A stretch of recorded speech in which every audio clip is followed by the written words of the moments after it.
Bismillahirrahmanirrahim. Wa may yudlil fala hadiya lahu. Asyhadu an la ilaha illallah wahdahu la syarika lahu wa asyhadu anna sayyidana Muhammadan abduhu wa rasuluhu la nabiyya wa la rasula ba'dahu. Allahumma shalli ala sayyidina Muhammadin wa ala alihi wa sahbihi wa barik wa sallim ajma'in. Amma ba'd. Fa ya ibadallah, fa ya ayyuhal hadirun, usikum wa nafsi wa iyaya bittaqwallah, faqad fazal muttaqun. Qala Allah Ta'ala fil Qur'anil 'azim, a'udzu billahi minasy syaithanir rajim. Ya ayyuhalladzina amanu taqullaha haqqa tuqatih wa la tamutunna illa wa antum muslimun. Wa qala aidan ya ayyuhan nasu taqu rabbakumul ladzi khalaqakum min nafsin wahidah wa khalaqa minha zawjaha wa batha minhuma rijalan katsiran wa nisaa'a wattaqullaha alladzi tasaaluna bihi wal arham innallaha kana 'alaikum raqiba. Shadaqallahul 'azim wa shadaqa rasuluhun nabiyil karim wa nahnu 'ala dzalika minasyahidin wasyakirin. Hadirin jamaah salat Jumat rahimakumullah, pertama dan paling utama marilah kita panjatkan puja dan puji syukur kehadiran Allah Subhanahu wa taala atas karunia, rahmat, taufik dan hidayah dari Allah Subhanahu wa taala. Alhamdulillah, siang hari ini kita bisa bersama-sama berkumpul di tempat yang mulia di masjid ini untuk bersama-sama menjalankan sholat Jumat berjamaah. Tentunya dalam keadaan sehat walafiat. Itu semua adalah karunia dari Allah Subhanahu wa taala yang patut kita syukuri. Sholawat, teri, salam marilah kita limpah curahkan kepada suri tauladan kita, panutan kita, junjungan kita dan juga idola kita semua, baginda Nabi Muhammad sallallahu alaihi wasallam. Mudah-mudahan kita termasuk umat beliau yang telah mendapatkan syafaat darinya. Amin ya Allah ya rabbal alamin. Hadirin yang dimuliakan oleh Allah Subhanahu wa taala, berdirinya khatib di sini tak lain tak bukan untuk senantiasa mengajar dan juga mengingatkan, khususnya kepada khatib pribadi dan juga jamaah pada umumnya, untuk senantiasa marilah kita tingkatkan iman dan takwa kita kepada Allah Subhanahu wa taala dengan sebenar-benarnya iman dan sebenar-benarnya takwa. Karena iman itu terkadang naik, terkadang turun. Al-imanu yazidu wa yanqus. Yazidu bil ta'ah wa yanqus bil ma'siyah. Iman itu bisa bertambah karena ketaatan kita kepada Allah Subhanahu wa taala, dan iman kita bisa berkurang, bisa menurun karena perbuatan maksiat yang kita lakukan. Maka marilah senantiasa kita tingkatkan iman kita kepada Allah Subhanahu wa taala dengan sebenar-benarnya iman dan takwa, yaitu dengan senantiasa berusaha semaksimal mungkin menjalankan perintah Allah Subhanahu wa taala dan berusaha dengan sekeras-kerasnya untuk meninggalkan maksiat kepada Allah Subhanahu wa taala, untuk menjauhi segala larangan-larangan dari Allah Subhanahu wa taala. Dengan begitu, kedudukan kita di antara hamba-hamba yang lainnya Allah garansikan akan lebih tinggi, sebagaimana Allah firmankan, inna akramakum indallahi atqakum. Sesungguhnya yang paling mulia di sisi Allah Subhanahu wa taala ialah yang paling bertakwa di antara kita semua. Hadirin jamaah yang dimuliakan oleh Allah Subhanahu wa taala, tak terasa bulan yang mulia, bulan yang kita nanti-nantikan bersama sudah di depan mata. Tidak ada sepekan ke depan, bulan yang dimana dosa-dosa kita dimaafkan oleh Allah Subhanahu wa taala dan juga pahala, kebaikan, ganjaran senantiasa dilipat gandakan. Bulan di mana keberkahan, di mana bulan tersebut senantiasa banyak berkah akan segera datang dengan indah. Bulan di mana di dalamnya terdapat rahmat, terdapat ampunan dan terdapat ampunan dari api neraka. Ia adalah bulan Ramadan, sebentar lagi akan hadir menyapa kita. Maka mari kita persiapkan dengan sukacita dengan memperbanyak amaliyah ibadah kita untuk menyambut bulan suci Ramadan.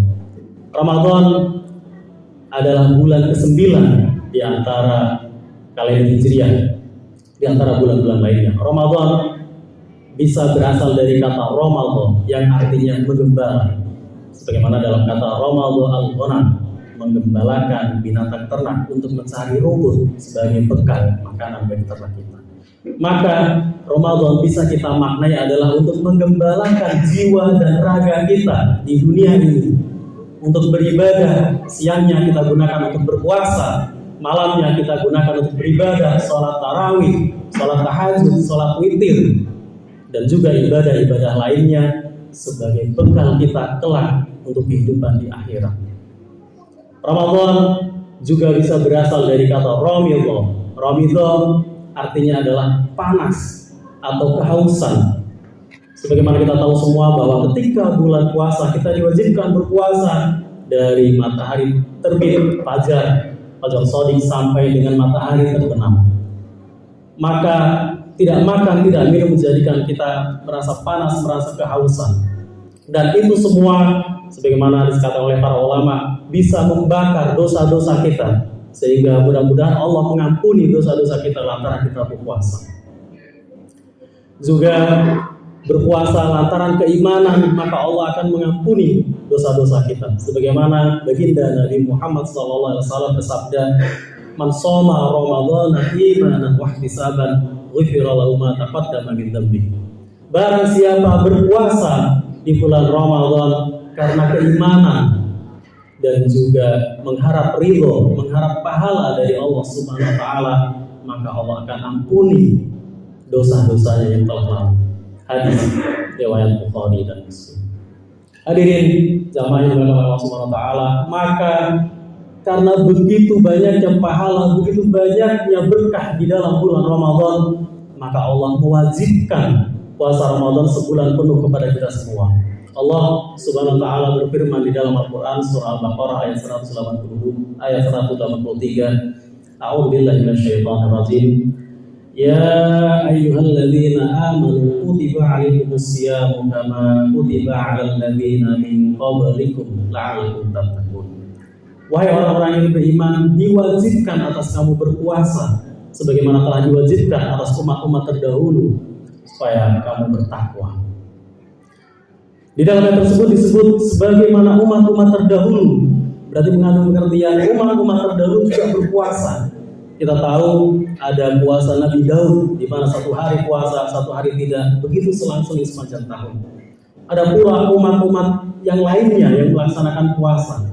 Namun puasa yang diwajibkan kepada kita adalah puasa yang berada di tengah-tengah, tidak terlalu ringan dan juga tidak terlalu berat.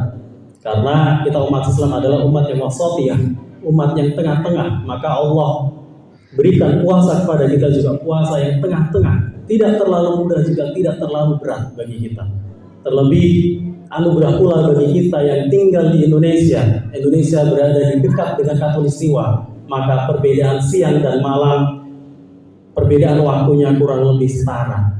Maka puasa dari fajar sampai terbenamnya matahari kita lakukan di Indonesia ini, kita rasa berada di tengah-tengah dibanding saudara-saudara kita mungkin yang berada di wilayah dekat dengan kutub utara.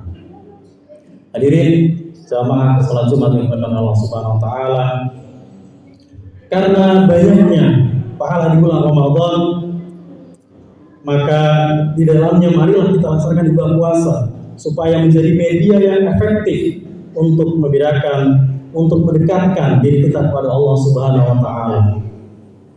Baginda Nabi Muhammad SAW bersabda, "Idza dakhala Ramadan suffidatis syayatin wa futihat abwabul jannah wa ghullibat abwabun nar." Yang artinya apabila datang bulan Ramadan, pintu-pintu rahmat dibuka, pintu-pintu neraka ditutup dan setan-setan dilindungi. Hadis riwayat Muslim. Hadis di atas tidak menyebut rahmat akan diberikan pada bulan Ramadan, tapi hanya menyebutkan akan dibukakan pintu-pintunya. Yang artinya pada bulan tersebut tidak semua orang akan mendapatkan rahmat Allah, tapi hanya orang yang mau dan mampu mengambilnya. Lantas Bagaimana cara menggapai rahmat Allah Subhanahu wa taala pada bulan Ramadan tersebut? Setidaknya untuk mencapai atau memperoleh rahmat dari Allah pada bulan Ramadan, selain melakukan ibadah shaum, ibadah puasa, juga dapat dilakukan dengan cara-cara lain, yaitu salah satunya adalah dengan menebar rahmat atau nikmat Allah yang ada pada diri kita kepada orang lain. Baginda Nabi bersabda, orang-orang penyayang pasti disayang oleh Allah, maka sayangilah setiap penduduk bumi, niscaya engkau akan disayangi oleh penduduk langit. Hadis riwayat Abu Dawud. Masyiral muslimin rahimakumullah, berdasarkan hadis di atas, jika kita ingin mendapatkan rahmat Allah khususnya pada bulan Ramadan, maka hendaklah kita menebar rahmat Allah yang ada pada diri kita kepada makhluk yang ada di bumi ini. Ketika kita memberi makan kepada tetangga kita yang lapar dan memuliakan anak-anak yatim serta membantu orang-orang miskin, maka pada hakikatnya kita sedang meraih rahmat Allah Subhanahu wa taala. Jadi rahmat Allah tidak berada hanya di langit, tapi berada di bumi. Rahmat Allah ada di balik pintu rumah-rumah tetangga kita yang kelaparan. Rahmat Allah ada pada anak-anak yatim dan fakir miskin yang membutuhkan biaya pendidikan. Dan juga rahmat Allah terdapat pada orang-orang yang sedang mendapatkan kesulitan. Oleh karena itu, jika kita ingin menggapai rahmat Allah pada bulan Ramadan ini, pada bulan Ramadan nanti, bantulah orang yang sedang menghadapi kesulitan, berilah makan orang-orang yang lapar, dan lindungi anak-anak yatim dan fakir miskin melalui harta serta jiwa kita. Hadirin yang dimuliakan Allah Subhanahu wa taala, Rasulullah SAW berpesan bahwa pertolongan Allah sebagai salah satu bentuk rahmatnya terdapat pada orang yang sedang ditimpa kesulitan dan kesusahan. Sebagaimana sabdanya yang artinya, dan Allah akan senantiasa menolong hamba sepanjang hamba tersebut menolong saudaranya. Barang siapa membebaskan seorang muslim dari suatu kesulitan, maka Allah akan membebaskannya dari kesulitan di hari kiamat. Hadis riwayat Muslim. Maka dalam khutbah menjelang kedatangan bulan Ramadan, Rasulullah bersabda, wahai manusia, barang siapa di antaramu memberi buka kepada orang-orang mukmin yang berpuasa di bulan ini, maka di sisi Allah nilainya sama dengan membebaskan seorang budak dan dia diberi ampunan atas dosa-dosa yang lalu. Sahabat-sahabat yang lain lalu bertanya, ya Rasulullah, tidakkah kami semua mampu berbuat demikian? Rasulullah lalu meneruskan, jagalah dirimu dari api neraka walaupun hanya dengan sebiji kurma. Jagalah dirimu dari api neraka walau hanya dengan seteguk air. Jamaah yang dimuliakan oleh Allah Subhanahu wa taala, berkenaan dengan hal ini Rasulullah juga mencontohkan sebagaimana diceritakan oleh Ibnu Abbas bahwa Rasulullah SAW adalah orang yang paling dermawan dan lebih dermawan lagi ketika bulan Ramadan. Karenanya menggapai rahmat Allah pada bulan Ramadan tidak cukup hanya melalui ibadah-ibadah individual kita seperti sholat, zakat, puasa, zikir dan lain sebagainya. Tetapi mesti pula kita barengi dengan melakukan ibadah-ibadah sosial seperti kepedulian kita terhadap sesama. Mudah-mudahan kita senantiasa bisa meningkatkan amalan-amalan kita di bulan puasa nanti, di bulan Ramadan nanti yang mulia ini. Semoga Allah memberikan rahmatnya kepada kita dan juga Allah meridhoi langkah-langkah kita, amal-amalan kita, ibadah-ibadah kita di bulan Ramadan nanti. Amin ya Allah ya Rabbal Alamin. A'udzubillahi minasyaitonir rajim. Bismillahirrahmanirrahim. Wal 'asri innal insana lafi khusrin illa alladziina aamanu wa 'amilus shalihati wa tawassaw bil haqqi wa tawassaw bis sabr. Barakallahu li wa lakum bil Qur'anil 'azim wa nafa'ani wa iyyakum bima fihi minal ayati wa dzikril hakim. Aqulu qawli hadza wa astaghfirullaha li wa lakum wa li sa'iril muslimin min dhanbi fastaghfiruhu innahu huwal ghafurur rahim.